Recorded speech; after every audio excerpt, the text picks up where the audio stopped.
ሰላም ጤና ይስጥልን ክቡራን የዩቲዩብ ቤተሰቦች፣ የሰዓቱን አጫጭር መረጃዎች እየቀርብ ያለው እስከ ፍጻሜው አብራችሁን ቆዩ።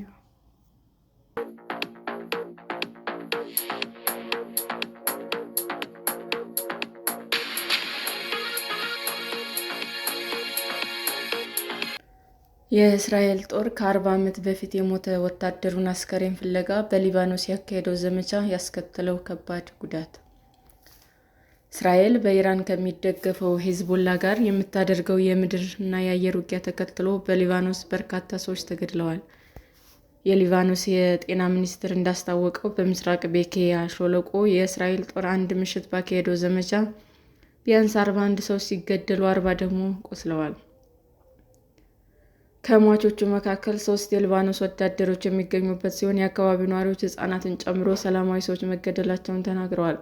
በናቢቺት የተደረገ ወታደራዊ ዘመቻ ዓላማ ከ40 ዓመት በፊት በሊባኖስ የጠፋውን የእስራኤል አየር ኃይል ባልደረባ አስከሬን ለማግኘት ነበር። ቅዳሜ ዕለት በመንደሩ በሚገኝ የመቃብር ስፍራ አንድ የተቆፈረ ጉድጓድ ይታይ ነበር። እዚያ እንዳለ አስበው ነበር፣ ግን ምንም አልነበረም ያሉ የአካባቢው ነዋሪው መቃብሩ ባዶውን ነበር ሲሉም ተናግረዋል።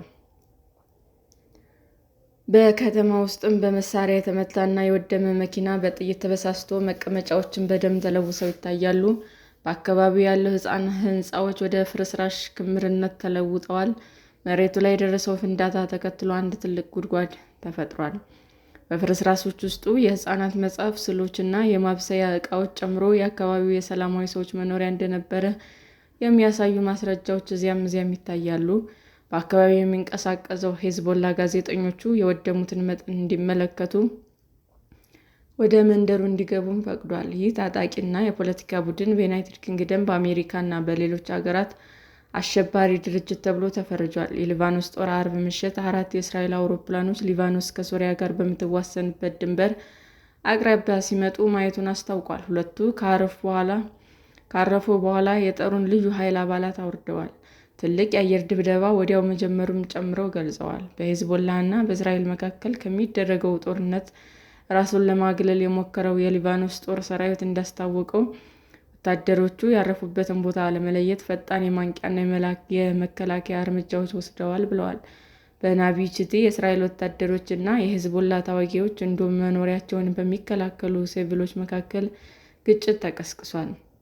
አንድ ፍንዳታ በደረሰበት አካባቢ የሚገኝ ባለስልጣን እኩለ ሌሊት ላይ በመንደሩ አንድ በኩል እንግዳ የሆነ እንቅስቃሴ ተሰማን፣ ለተወሰኑ ተልዕኮዎች የተሰማራ የእስራኤል ኮማንዶ ቡድን ነበር ሲልም ተናግሯል። ከዚያም ከድርጊቱ የሚቃወሙ ከበባዎችና ከባድ የተኩስ ልውውጥ ተጀመረ። ከዚያም የአየር ኃይሉ ድብደባውን በማጠናከር ከፍተኛ ጉዳት ያስከተለ ጥቃት አደረሰ። ሂዝቦላ እና የአካባቢው ነዋሪዎች እስራኤል ለልዩ ኃይሎች ወታደሮች ሽፋን ለመስጠትና እንዲወጡ ለማስቻል በአካባቢው 40 የአየር ድብደባዎች አድርጋለች ብለዋል። እስራኤል ወታደሮች የሊባኖስን ወታደራዊ ልብስ ለብሰውና የሂዝቦላ እስላማዊ የጤና ድርጅት ምልክት ያለበትን አምቡላንስ ተጠቅመው እንደመጡም የዓይን እማኞች ለቢቢሲ ተናግረዋል።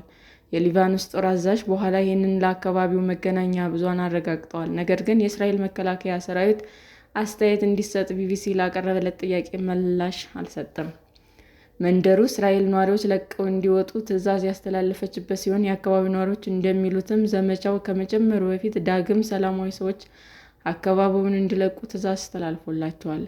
አጎትና ሌሎች ዘመዶች የተገደሉበት ሞሐመድ ቶኸሪ እሱና ቤተሰቡ ከሂዝቦላ ጋር ምንም የሚያገናኛቸው ነገር እንደሌለ ስለሚያውቁ በአንጻራዊ ሁኔታ ደህንነት ተሰምቷቸው እንደነበረም ተናግሯል።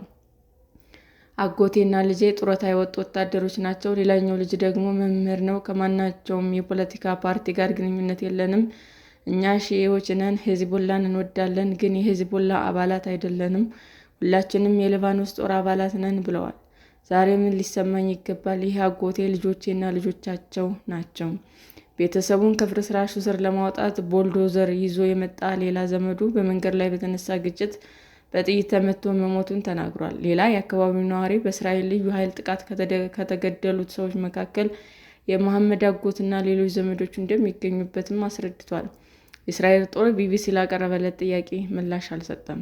በወታደራዊ ዘመቻ ወቅትም በመንደር ውስጥ የነበሩ የአካባቢው ነዋሪዎችና ወደ ሌላ ቦታ ሸሽተው የነበሩ ሰዎች ቅዳሜ ዕለት ጥቃቱ ያደረሰውን ውድመት ለመመልከት ተሰብስበው ነበር። ሁሉንም ነገር በቦምብ ደብድበዋል። ይህ አስከፊ ነው ያለው አሊ ሻኩር ነው።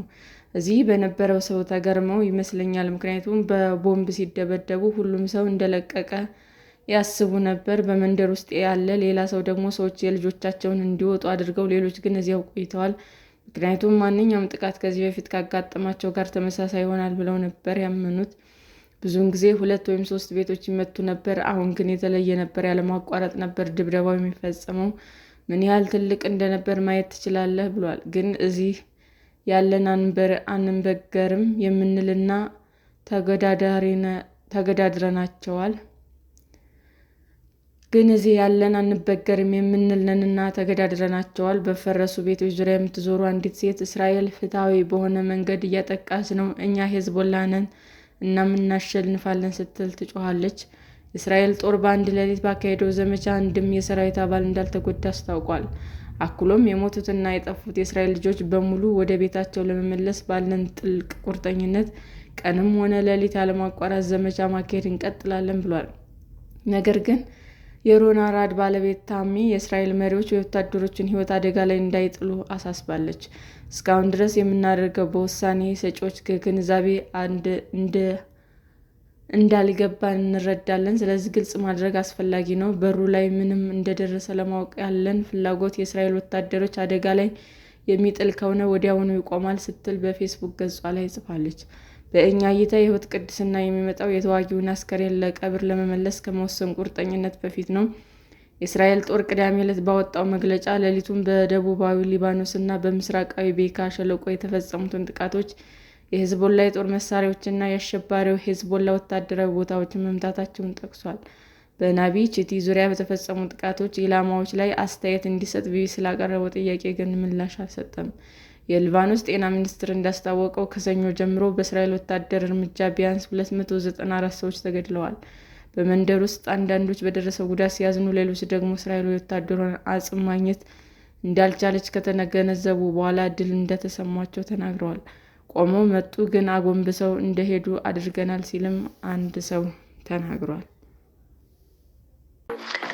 ሰላም ጤና ይስጥልን ውድ የዩቲዩብ ቤተሰቦቼ እንዴት ናችሁ? አዲስ ጀማሪ ነኝና ሰብስክራይብ ያደረጋችሁ አበረታቱኝ። አመሰግናለሁ።